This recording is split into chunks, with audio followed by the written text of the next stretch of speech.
Well, my next guest is a highly decorated Air Force colonel who was shot down over Vietnam in 1965. He endured 8 years of torture. His incredible story is told in his new book. It's called Tap Code, the epic survival tale of a Vietnam POW and the secret code that changed everything. It's a true honor to welcome Colonel Carlisle Smitty Harris. Smitty, welcome. Thank you. Thank you for being here. So nice to be here. Colonel, you were shot down April of 1965. You're flying an F-105. When that happens, does everything just go into slow motion? I mean, that's what we hear, but did that happen for you? No. I was very, very busy setting up a proper dive bombing mission on a large bridge near the city of Than Hoa. And I was so busy, I could see flak all around the airplane. I was the first airplane to go in on the target of about 28, I think. And so every gunner on the ground looked at me. So when this happens, you get hit. Do you know immediately you're not going to be able to keep that airplane in the air? Yes. The F-105 is a single-engine airplane, very, very capable, and with one pilot. And when that engine is hit and goes out, you know you're not going very far. So you parachute out, you're captured by Viet Cong. When that happens, did you think, this is it, I'm going to die today? From pandemonium and activity, all of a sudden there was just silence. And I looked down for a possibility of escape or invade or hills or trees. I was right over a large Vietnamese village and rice paddies all around as far as you could see. So there was really no chance. When they captured you, they took you to what we now know as the Hanoi Hilton, where you spent a large part of that 8 years. You know, it's not like an American prison where you get to see your family and you have letters. You have nothing for all this time. How did you survive and cope with just not knowing if your family were even aware what had happened to you? Many cases, some of our guys families didn't know for years whether they were even alive. Fortunately, in my case, my wife found out in about 3 months that I was alive. Although my squadron had told her that they saw the airplane hit the ground in a huge ball of flame and saw no parachute. But she believed from the very beginning I was alive. You and your wife still together after all these years. A lot of couples, after something like that, don't make it as a married couple. They end up splitting. What was the secret of the two of you being able to live through 8 years of separation, all of the torture that you went through, and to be able to put your life, your marriage back together, and to, as we say, live happily ever after? It was like I walked around the block. Really? We were in love. We said our wedding vows. We believed in them. Both of us had a strong faith through our whole lives. And we just knew that separation of any kind, except forced, was not in the equation. We were one. The book is about the TAP code, and it's something that really probably saved the lives and certainly the spirits of a lot of the people who were prisoners of war during Vietnam. You brought the TAP code to the other people who had been shot down. Where did you learn the TAP code? Well, I learned it at a training school for escape and evasion. The instructor was talking about in World War II, American POWs in Germany were able to tap on a pipe that was common, and they carried the sound to another building. I'll give a real quick one.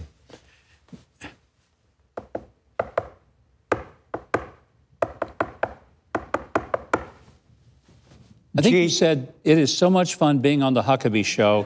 I've never had so much joy in my life. Was that it? Was that what? No, go ahead. What was? That was GBU, God bless you. Huh. And we use that so often in our communications, particularly if one of our members came back from a torture session and we knew it, as soon as his door was slammed shut and the guard was out of range, the first thing he would hear on the wall was GBU. Just to show that we really wanted God to bless him, and we were with him, and he would recover and be a member of our unit again. You really are a hero, sir. You truly are. Genuinely. Thank you.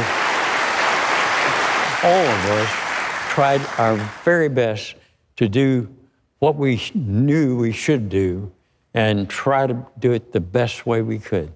It's one of the great chapters of American history that I hope people like you will continue to tell the story. And I also hope that every American will be incredibly grateful for the veterans of the Vietnam era who, despite our government not always doing what it should have done, the men and women of our in uniform, they did exactly what they were sent to do. And we owe them one great big debt of appreciation. Colonel, thank you. God bless you. Thank you, Governor. What a pleasure to have you here.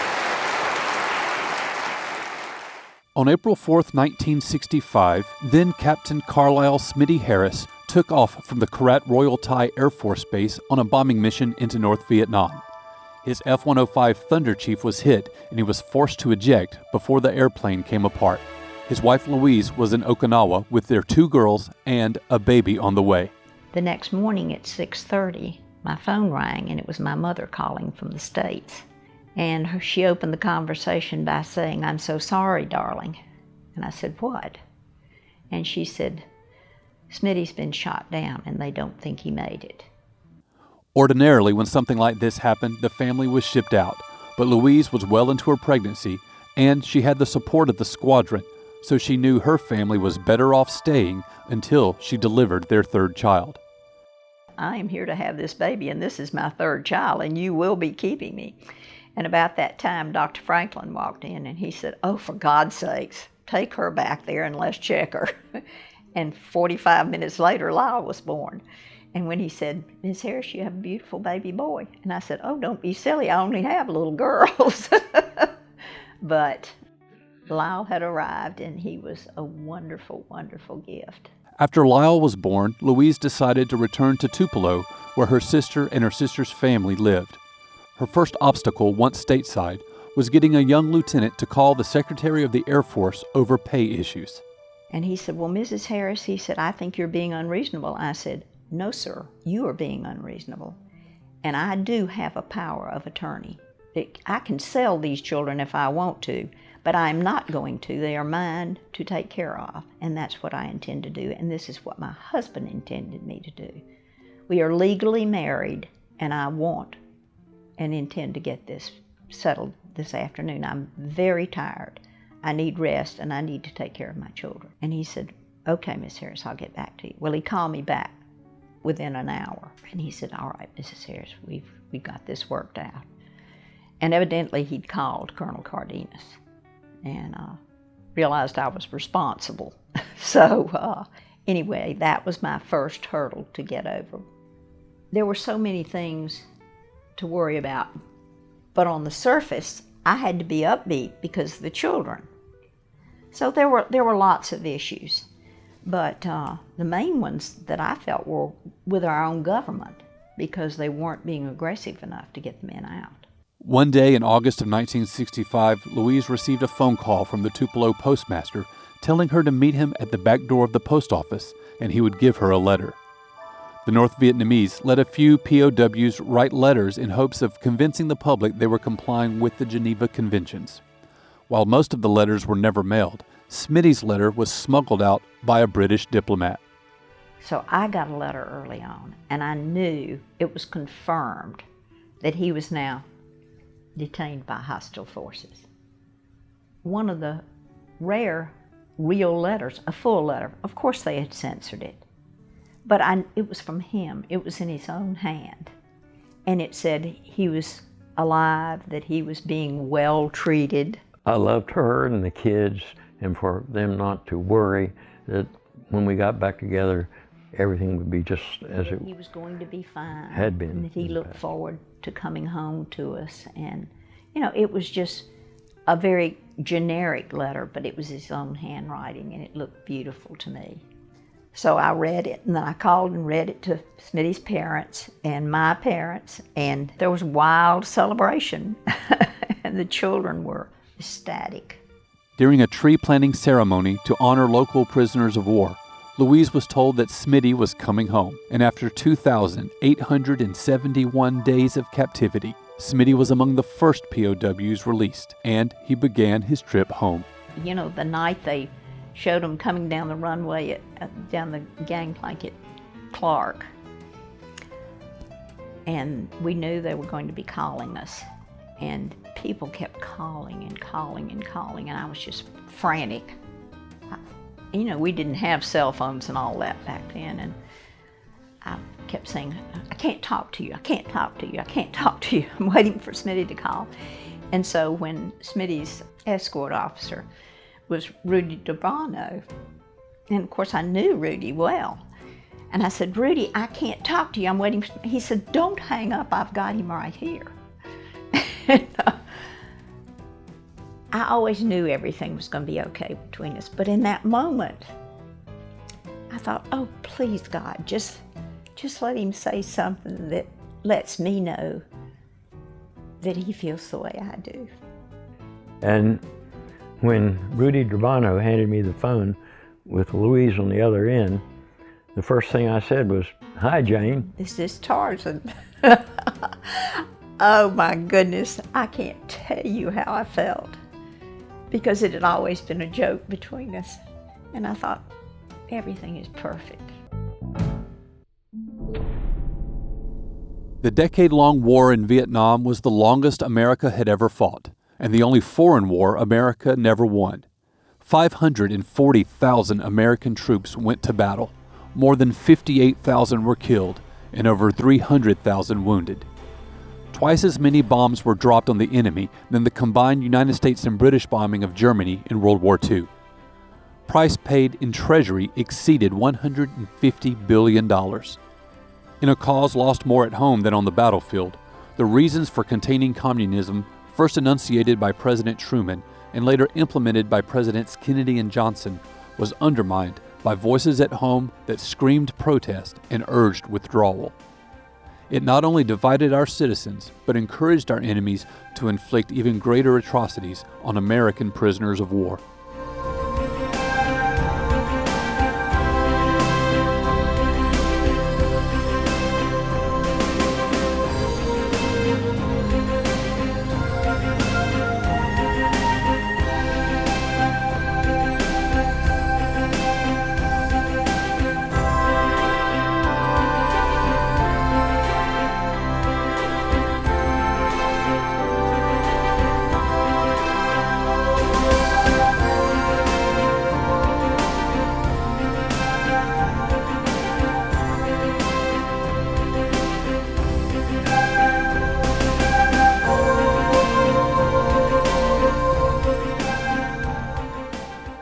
What was home to many prisoners was this place, a prison built by the French before they were run out of the country by the Vietnamese.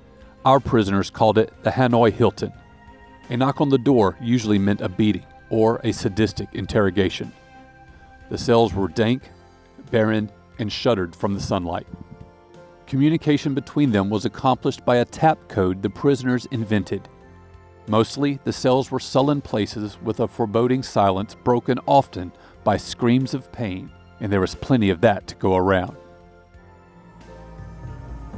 They'd bend you over double and pass a rope around your body and then jump up and down your back, pulling that rope tighter and tighter and tighter, cutting off all your circulation.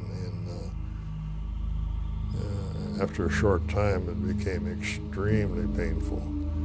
And they had other types where they'd have U-bolts. They'd run a bar through your legs and put the weight of a heavy bar through these U-bolts through your ankles, and the weight of it would cut off circulation and create intense pain. The rope was the worst. It had lasting effects sometimes. They'd tie your arms up with the rope so tight. A couple times they would cross my elbows behind my back, cut off circulation, and sometimes be days before you get feeling back in your hands. Interestingly enough, when they got through torturing you enough that you would, under duress, write something or do whatever they were after, the last thing they always asked for was demanded, that you write a statement saying, I have been well treated by the lenient and humane people of the Democratic Republic of North Vietnam. This was after they tortured you to get whatever else they wanted. I was told by them the penalty was death, execution, and I was threatened. One time, I'll never forget it, where they said, unless you confess your crimes, tomorrow morning you'll be executed. Tomorrow morning came and I heard some guards march out. Obviously the execution didn't come, but it gives you pause for thought. Dozens of Americans were killed in captivity, though the true number may never be known. American prisoners of war, like any other Americans, were, if nothing else, ingenious. They found ways in the most dire of circumstances to confound the enemy and knock his best-laid deceptions off stride, as when Admiral Jeremiah Denton blinked the word torture in Morse code while being forced to make a false confession by his captors. Because of the protests and falsehoods by the American people, they were prisoners for 2 more years. I happened to have found out about a tap code that was used in World War II, and I shared it with the other guys, and because that was so early on, we were all the early shoot-downs, that when we got back to our cells and we're back in solitary confinement, we immediately started using that tap code, and it had not been taught to everyone, and it was the code that we used from then on out through our incarceration to communicate between cells. For a long time, they heard it and I guess didn't pay much attention to it, and they finally realized that we really were being able to communicate, and in some places they demanded absolute silence, but we just found other ways to communicate by flashing a hand or a piece of paper under a crack that someone could breathe across the way, or to use coughs and sneezes and hacks and for 1 through 5, and we just found more secure ways that they could not identify as tapping to communicate. Louise Harris had waited 7 years for Smitty to come home. I believed that Smitty believed in what he was doing, or he wouldn't have been doing it. And I knew him to be a man of conscience. And I knew a lot of the fellows who were over there with him. As a matter of fact, so many of our squadron were over there in Hanoi, including Robbie Reisner, who was his squadron commander. And I knew the quality of these men. And I knew what they were saying was not true. And it was terribly upsetting to me that nobody covered anything except that kind of wrong thinking. As if Americans would truly go into countries and rape the women and kill the babies and do horrible, unspeakable things to the people. We were there to help those people, and I believed that with every fiber of my being. And whether or not the exact conduct of the war went as we wanted it to, I knew in my heart that men like Smitty and most of the people that I knew would not do the kinds of things that John Kerry was saying were being done. I didn't believe it. When a war ends, those who fought it can expect to hear praise from a grateful nation, honored for their sacrifice, remembered for their valor. But those returning from Vietnam experienced none of that. Instead, they were vilified, condemned, made to feel unclean, called sick, and even spat upon. They were told they should not wear the uniform when they went home. To return home from the steamy jungles of Vietnam after the horrors of war just to be spit upon by their fellow Americans was truly outrageous. Even to this day, their proper place of honor in our history is largely denied to our Vietnam veterans. They deserve the truth. Not parades or hero worship, just the truth. Perhaps then, our nation can look upon men like Carlisle Smitty Harris with the honor and gratitude befitting of a true American hero. To all who served, thank you, and may God bless you.